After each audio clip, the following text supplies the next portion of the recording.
প্রিয় ভিউয়ার্স, কেমন আছেন আপনারা সবাই? আশা করি সবাই ভালো আছেন। ব্রিডিং বার্ড ইউটিউব চ্যানেলের পক্ষ থেকে সবাইকে জানাচ্ছি অনেক অনেক শুভেচ্ছা ও স্বাগতম। তো চলে আসলাম আরেকটি নতুন কন্টেন্ট নাম্বার 14, 2024 সালের 14 নম্বর পর্ব। তো আজকের পর্বে দেখাবো, কিছুদিন আগেই তো আপনাদের দেখিয়েছি আমার ছাদে নতুন একটি পাখির কলোনি তৈরি করলাম, একদম নতুনভাবে তৈরি করলাম। পুরনো একটি কলোনি ছিল, সেটাকে হাইট ওয়েতে একটু বড় করে নতুন একটা কলোনি তৈরি করলাম, যাতে নতুন করে পাখি পালন করে যায় অনেকগুলো একসাথে।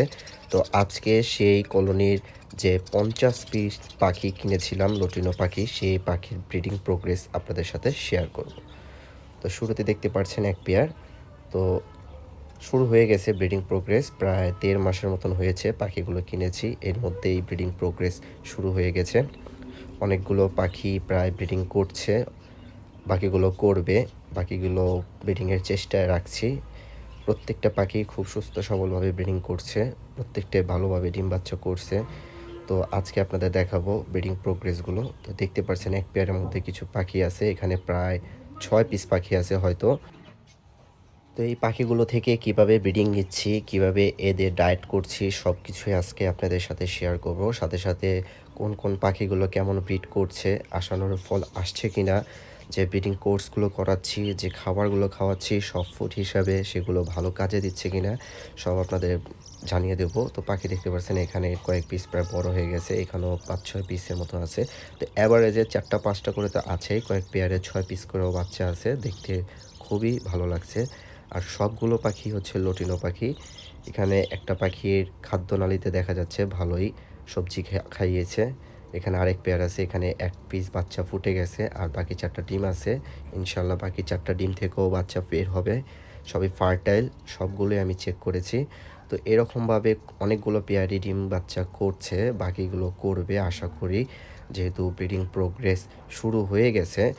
তো আশা করি সবগুলো পাখি বাচ্চা এবং ডিম করবে। তো এখানে 1 পিস লটিনো পাখি দেখতে পাচ্ছেন, অনেকে টেম করতে চায়, এই সাইজের পাখিকে নিয়ে টেম করানো সম্ভব। পাখিগুলো অসম্ভব সুন্দর, লাল চোখের লটিনো বাজরি। তো স্ক্রিনে দেখতে পাচ্ছেন ভুট্টা, এই ভুট্টা কিন্তু সফট ফুড হিসেবে পাখির জন্য অতি গুরুত্বপূর্ণ, বিশেষ করে ককাটেল, লাভবার্ড, বড় আর কি সাইজে যত পাখিগুলো আছে সেগুলোর জন্য এই সফট ফুড হিসাবে ভুট্টা দরকার। কিন্তু সারা বছর পাওয়া যায় না, সারা বছর পাওয়া গেলে ভালো হতো, সারা বছর পাওয়া গেলে পাখিকে খাওয়ানো যেত। শুধুমাত্র শীতের মৌসুম ছাড়া আর অন্য কোনো সময় এই ভুট্টা পাওয়া যায় না। একটা ভুট্টা প্রায় 10 টাকা, 15 টাকা, 20 টাকা, যার কাছ থেকে যেমন রাখা যায়। 10 টাকা হলেও কিন্তু আদর্শ একটি খাবার পাখির জন্য। তো আমার পাখিকে আমি এই ভুট্টা ছাড়াও আর কি কি সফট ফুড প্রয়োগ করি সেটা আপনাদের আজকে বলে দেব, দেখিয়ে দিব। এছাড়া কি মেডিসিন ইউজ করি, তেমনিতে আমি কোনো মেডিসিন ইউজ করি না, সবসময় মেডিসিন ইউজ করি না, মেডিসিন ছাড়াই আমি পাখি থেকে ব্রিড নেওয়ার চেষ্টা করি। কিন্তু কিছু কিছু মেডিসিন ইউজ না করলে হয় না, যেহেতু পাখি থেকে সারা বছর ব্রিড নিতে হয়, তাই চেষ্টা করি যে পাখিকে একটু ভালো প্রোটিন জাতীয়, ভিটামিন জাতীয় কিছু খাবার দিতে, প্লাস কিছু মেডিসিন প্রয়োগ করতে। সত্যি কথা বলতে, পাখিকে যদি আমরা পরিমিত খাবার প্রদান করে থাকি, ভালো খাবার দেই, তাহলে পাখি অবশ্যই ব্রিড করবে। আর স্কিনে দেখতে পাচ্ছেন একটি মেডিসিন, এটা হচ্ছে ই ক্যাপ, এটা মানুষও খায়, পশু পাখির জন্য আদর্শ, এটা ভিটামিন ই। তো পাখি যদি আপনার ব্রিডিং না করে, তাহলে আপনি চাইলে এই ই ক্যাপের মাধ্যমে পাখিকে মুডে আনতে পারেন, ব্রিডিং মুডে আনতে পারেন। তো আমরাও মাঝে মধ্যে ইউজ করি, যখন পাখি একদমই ব্রিড করতে চায় না, তখন ট্রাই করি যে এই ভিটামিন ই ক্যাপের মাধ্যমে পাখিকে ব্রিডিংয়ে আনতে, তাহলে পাখির মধ্যে একটু ব্রিড করার মোটিভ জাগে। তো এছাড়াও পাখিকে সফট ফুড হিসেবে আরেকটি স্পেশাল খাবার আমরা খাওয়াই, সেটা স্ক্রিনে এখন দেখতে পাচ্ছেন।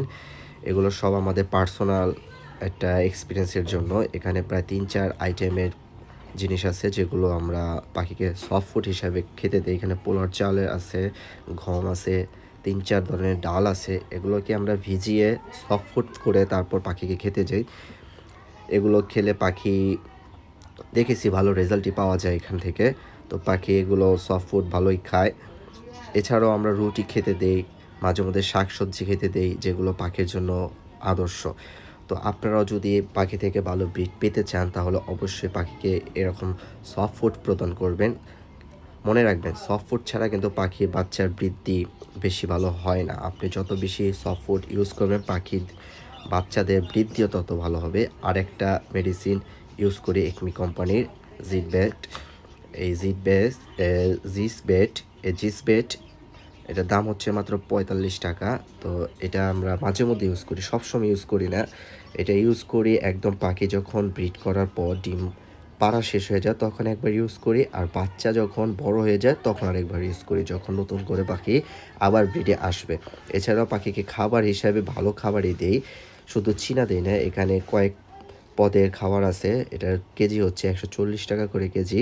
এখানে কালো বাজরা, লাল বাজরা, এছাড়া কালো মিলেট, বাজরাও আছে, মিলেটও আছে, কালো millet, red millet, white millet, বিভিন্ন ধরনের উপাদান আছে যেগুলো শীতের কালে পাখিকে উষ্ণ রাখে, পাখি শরীরটা একটু গরম রাখে। তো আমরা ভালো খাবারই প্রদান করি। তো অনেকে পাখিকে শুধু চীনা খাওয়ায়, তো আমি তাদের রেফার করব, ভাই শুধু চীনা খাওয়াবেন না, চীনার পাশাপাশি একটু ভালো হাই মিউটেশনের পাখিকে খাবার দিবেন। তো কিছুক্ষণ আগে আপনাদের দেখিয়েছিলাম যে ই ক্যাপ। তো এই ই ক্যাপটা আমরা যেভাবে প্রয়োগ করি খাবারের সাথে, ই ক্যাপের ভেতরে যে তেল জাতীয় মেডিসিনটা থাকে সেটাকে চিপড়ে বের করে সেগুলোকে খাবারের সাথে মিক্স করে তারপর আমরা পাখিকে খেতে দিই। তো এতে করে কি হয়, আপনার পাখিটা অনেক দিন ধরে কিনেছেন কিন্তু ব্রিড করছে না, তখন আপনারা চাইলে এই ভিটামিন ই ক্যাপসুলটা ইউজ করে পাখিকে মুডে আনতে পারেন। খাবারের সাথে যখন মিক্স করে পাখিকে খেতে দেবেন, পাখি যখন খাবে ১ সপ্তাহ প্রয়োগ করার পর ১০-১৫ দিনের ভিতরে দেখবেন পাখি ব্রিড করার একটা চলে আসবে, ব্রিড করার জন্য, যাতে মিটিংয়ের জন্য তারা আকর্ষিত হবে। যে দেখতে পারছেন, তো এই পেয়ারটাকে আমরা এই ভিটামিন ই ক্যাপের যে মেডিসিনটা আছে সেটা মিক্স করে খাবার খেতে দেই। এখন মাশাআল্লাহ ভালোই মুডে আসছে। তো বাকি যেগুলো পেয়ার দেখতে পাচ্ছেন এগুলো এখনও ব্রিড করেনি, এই জন্য এগুলোকে একটু ব্রিডিংয়ের মোশনে আনার চেষ্টা করছি। তো এগুলো থেকে ইনশাআল্লাহ ব্রিড আসবে। তো এভাবে এই পাখিকে যদি আপনারা ব্রিড করাতে চান, যেসব পাখি ব্রিড করে না সেসব পাখিকে এই ফর্মুলা ব্যবহার করে আপনারা পাখি থেকে ব্রিড নিতে পারেন। এছাড়াও কিছু ডায়মন্ড ডাব আছে বাসায়, নতুন করে ডায়মন্ড ডাব কিনেছি, রেড ডায়মন্ড ডাব আর সিলভার ডায়মন্ড ডাব। এদেরও এই মেডিসিন মিশ্রিত খাবারটি খেতে দেই।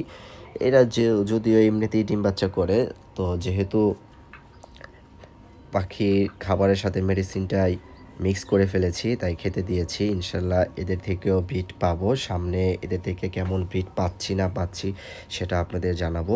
আমার তো একসময় ভালোই ডায়মন্ড ডাব পাখি ছিল। যদি আপনারা আমার চ্যানেল নিয়মিত দর্শক হয়ে থাকেন তাহলে তো অবশ্যই দেখে থাকবেন। আমার চ্যানেলের একদম নিচে এই ভিডিওগুলো আপলোড করা হয়েছে, শুরু থেকে এই ভিডিওগুলো আপলোড করতাম। এখানে এক পেয়ার দেখতে পাচ্ছেন, এখানেও ৫টা বাচ্চা আছে। মাশাআল্লাহ যে কটা পাখি ব্রিড করেছে প্রত্যেকটাই পাখির ভিতরে 4টার উপরে 5টা করে বাচ্চা বেশি আছে, 2-1 পেয়ারের ভিতরে 6টা করে বাচ্চা আছে। প্রায় 7-8 পেয়ারের মতন বাচ্চা করছে রানিং। আর বাকিগুলো এই যে এখানেও কিছু আছে, এখানে ব্রিডিং মুডের জন্য একসাথে রাখা হয়েছে। নিজেরা যারা জোড়া হবে তাদেরকে একসাথে আলাদা করে খাঁচায় দেওয়া হবে। আর বাকি যেগুলো জোড়া নিয়েছে সেগুলো তো আপনাদের কিছুক্ষণ আগে দেখিয়ে দিলাম। ইনশাল্লাহ সেগুলো থেকে তো আমরা ব্রিড নিয়েই যাব। আর বাকি যেগুলো ব্রিড হচ্ছে না অবশ্যই এগুলো থেকে ব্রিড নেওয়ার চেষ্টা করব। তো ভিডিও কেমন লাগলো জানাবেন।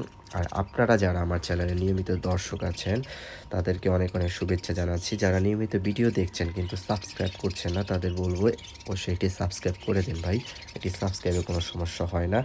আর ভিডিওগুলো অন্যদের দেখার জন্য পারলে শেয়ার করে দেবেন, লাইক করে দেবেন। আর ভিডিও কেমন হচ্ছে না হচ্ছে সেটা কমেন্টের মাধ্যমে জানিয়ে দেবেন। ভালো থাকবেন, সুস্থ থাকবেন, আমার চ্যানেলের পাশে থাকবেন। ধন্যবাদ।